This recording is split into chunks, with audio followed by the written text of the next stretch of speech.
Hero Nani Telugu ఇండస్ట్రీకి ఎంతమంది డైరెక్టర్స్ని పరిచయం చేశాడో ఇప్పుడు చూద్దాం.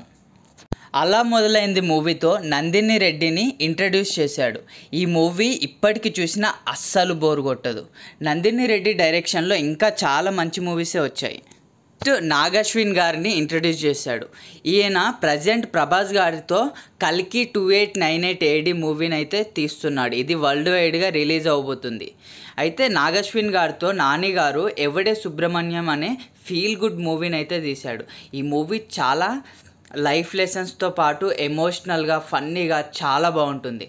మీలో ఇంకెవరన్నా ఎవడే సుబ్రహ్మణ్యం మూవీ చూడని వాళ్ళు ఉంటే యూట్యూబ్లో అవైలబుల్గా ఉంది, చూసేయండి.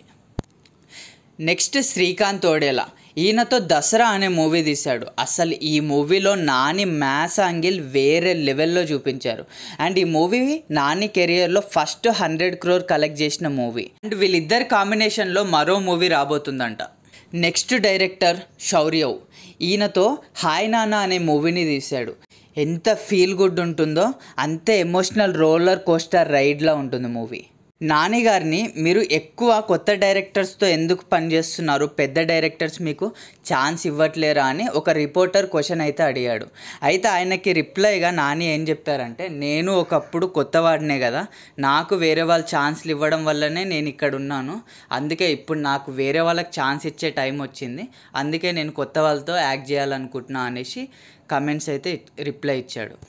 అంతేకాదు నాని గారు ఒక ప్రొడక్షన్ హౌస్ కూడా స్టార్ట్ చేశారు, కొత్త టాలెంట్స్కి ఎంకరేజ్ చేద్దామని చెప్పేసి. హనుమాన్ మూవీ డైరెక్టర్ ప్రశాంత్ వర్మని ఆ అనే మూవీతో నాని గారే పరిచయం చేశారు. హిట్ మూవీతో శైలేష్ కొలనుని ఇంట్రడ్యూస్ చేశాడు డైరెక్టర్గా. అండ్ ఈ హిట్ సిరీస్ హిట్ 3లో నాని గారు హీరోగా చేయబోతున్నారంట. Thank you for watching.